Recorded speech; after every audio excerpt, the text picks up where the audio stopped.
have to see here is whether the Quick Tillis fight was a meaningful learning experience for Tyson, or whether it exposed a weakness he's always going to have to fight to overcome.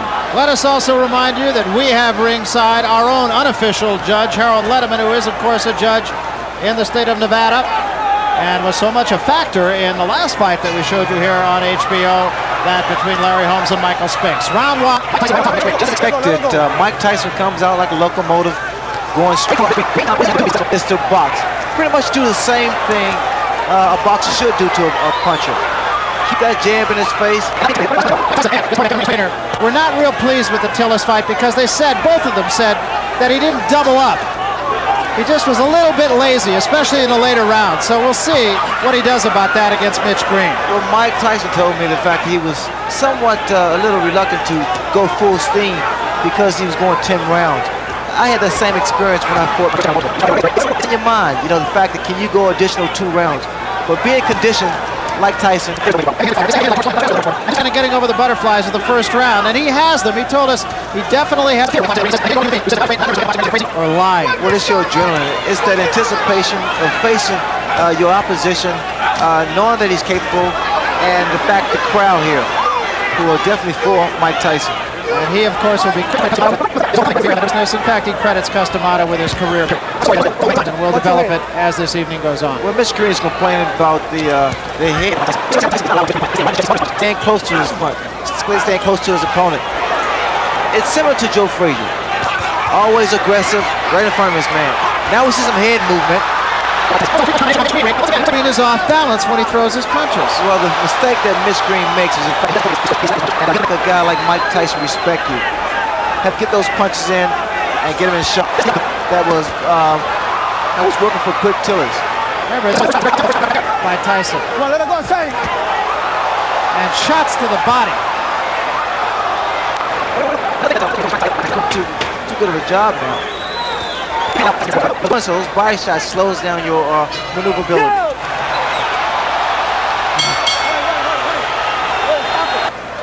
Here you'll see, after the bell, right there, Otto taught what has been called the peekaboo style, holding the gloves up close to the face while you're aggressive, but not to lead with their chins. And you'll see that that's what work to the body. He's not been successful mainly because he's not tying The style of Mike Tyson is different than that of some of Customato's former pupils that are actually down around his chin rather than up on his cheeks. Frustrated fighter. But as far as how solid those punches are, there's no comparison. Now Green holding and hitting. In fact, one in here from Mitch Green from holding behind the head. Bad habit of leaning back. Watch the left hook of Mike Tyson land every time Mitch Green moves backwards.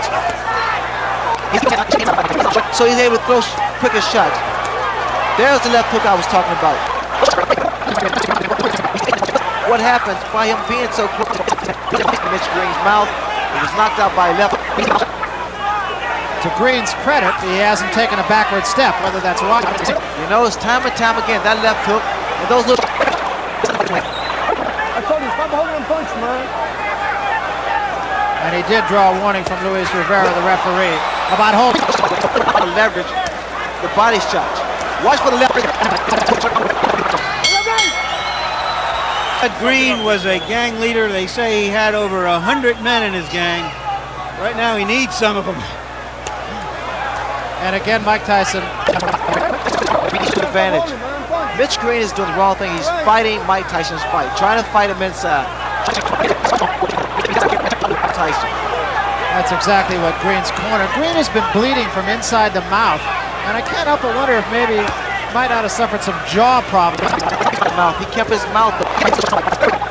Real damage to the mouth. You know, the last fight that Tyson had against Tillis, and the mouthpiece is gone once again. And he didn't take advantage of it. But is he doing that tonight? Well, the problem he's making, he cannot the mouth of Mitch Green. I'm sorry. Yeah, there was blood inside the mouth even between rounds, as we mentioned. You can't help it. He's inside is short, less than 6 inches. It's been effective. There was a right hand to the top of the head. Green breathing through his mouth. Chin. Hands high. He works his way in. He has dynamite in both hands. You see the exposed area to the body. You have to think, Ray, that maybe the Tillis fight will... No need for him to slow down. The momentum.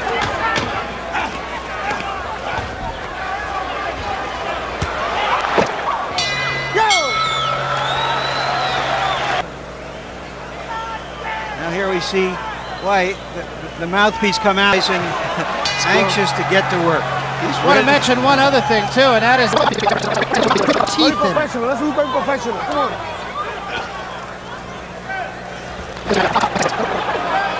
Mike Tyson in this ring, he's at home. I mean, he fights with...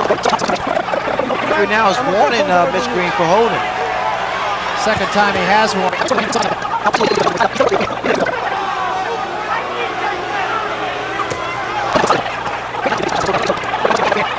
Mitch Green in a preliminary fight on the Tubbs Witherspoon card, Ray, lost his mouthpiece 9 times. Don't score. Is that Fighters get a breather. Versus knows they have to breathe through the mouth, so they get rid of their mouthpiece. Not a smart thing to do because their mouthpiece protects you from a broken jaw. The right hand and the left hook of Mike Tyson is very, very effective. And which makes him quite a difficult target. Yeah, in fact, that's what he says. When I asked him yesterday what his best weapon was, and he said, my elusive... His hands are faster than people expect or think. Now see, this is how I got knocked down by Kevin. But snap it.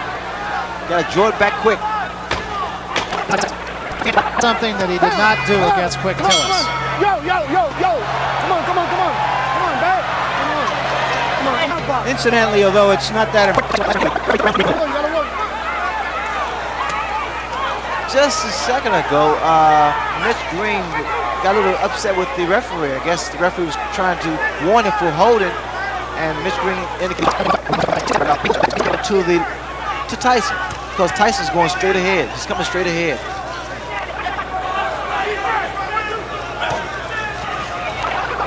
He's not concerned about going the distance, going 10 rounds. In fact, we talked to him about that. Tyson's talking to him. In the Tillis fight, he fought hard for about 5 rounds, and then he seemed to coast a little bit. Slip punches. Big right hand. Big, and that. The reason you tie a fighter up is to at least clear your head, or either to throw off his timing.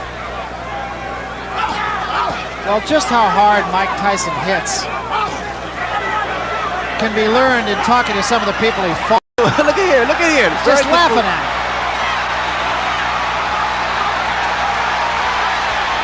And Green seems to me, Ray, to be doing all the wrong things. Fought a guy named Eddie Richardson. They asked him, have you ever been hit so hard? He said, yeah, about a year ago I was hit by a truck. Very good.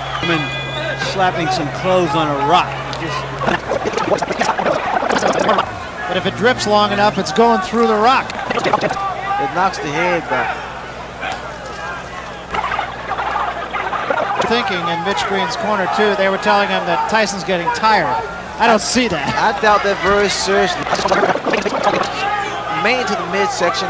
He's landed with a lot of good give to Mitch Green. He has a durable chin from Mike Tyson.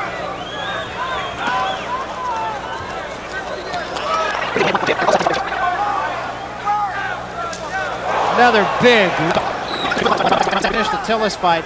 He did pace himself, and what a right hand. There is such frustration in the face of Mitch Green. 5 more rounds. He's conditioned, Barry. I like the fact that Tyson used what he has. I mean, he has power, he has speed, has a good chin, and a huge neck. I mean, he is so tenacious. He's not letting up. Having gone to 10 rounds against Till. It's only a reassurance that he's capable of going 10 rounds at full speed. Look at here, you can tell that he is not concerned about going the distance, throwing those, and not breathing. Look at him, he's not breathing at all. Yo! Come on, come on, come on, come on. That he sort of coasted. And he finished with about a third of the gas here.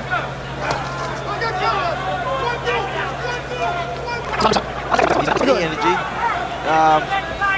He's moving forward, staying aggressive.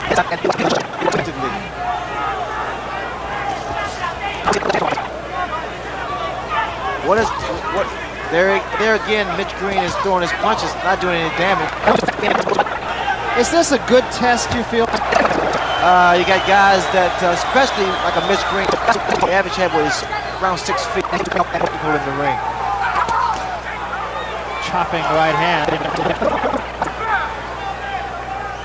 I mean, Tyson, they're good uppercut. What an Beautiful. Perspiration. It seems as though he's working effortlessly. I mean, he's taking his time and weaken the foundation, and then he comes to the head. Was basically retreating. He has to take a stand eventually. Another couple body shots. Now using that much more than he did in his last go with Tillis. I mean, Tyson is actually concentrating. Look at the uppercuts. And he's setting Mitch Green up with uppercuts. Mitch Green is doing a lot of holding. Taking a lot of punches and a lot of hard punches. Magic. But not acting like a girl who's letting him pull rabbits out of his hat. He's fighting with a lot of neighborhood. Those 2-3 jabs like he does on the bag, but the bag doesn't hit back. Tyson hits back. Tyson is not breathing hard. This is the 8th round.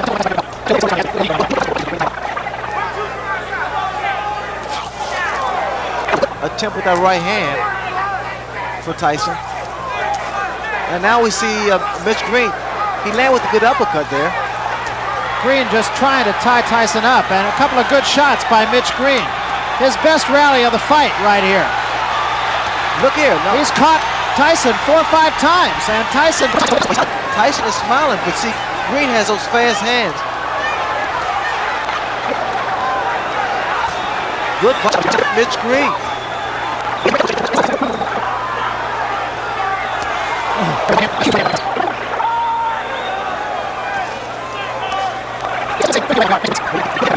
Mitch Green is not tying his man up properly. He's holding behind the head, which he allows those shots like that to. Tyson said one time, he said, "I understand anatomy." Here again. Oh!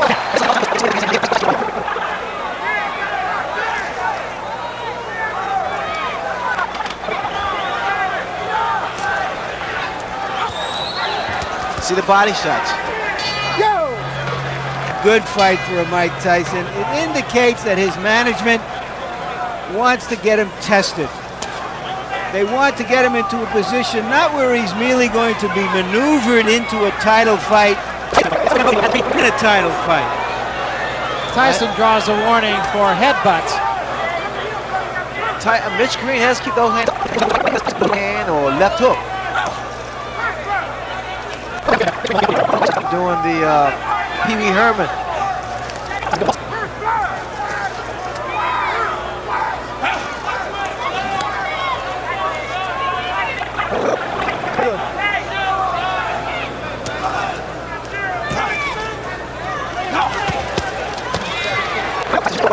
What you considered flashy and what have you, and he's just taking advantage of every he's making. Tyson's arms are short, so because he has speed behind his punches, he's able to continuing to bang away at the body with a free hand. He's steady tying him up. He's holding him. The way you critique Tyson's performance, the fact that he's and complaining and what have you. A lot more in this 9th round. Well, again, it's difficult to punch a man who's tying you up and holding. For Mitch Green, it's pretty much survival. I've seen a different Mitch. It was a Seems to be something that runs through all of Mike Tyson's opponents. That they're showing the sensational style. well, the way he's geared up now, he wants to go out in style. Last round. You're going to see a very aggressive Mike Tyson this round.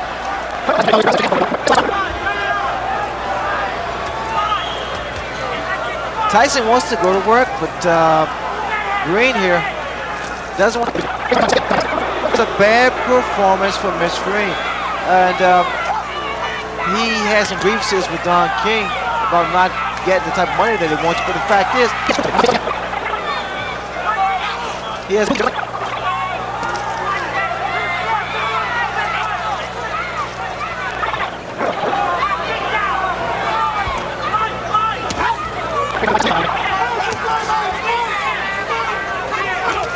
What's going to happen? He's going to figure out a better way to approach fights like this. Just went off, especially if you have to approach taller opponents more tactically. You know how to cut the ring. another day in the classroom. Big left hand to end things.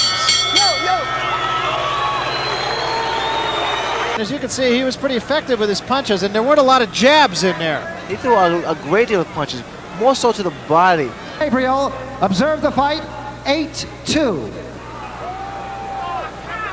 Judge Pat Dolan watched it at 9-1. And Judge Georgie Colon observed the fight 9-1 for the winner. For his 21st straight win in as many fights, Mike Tyson.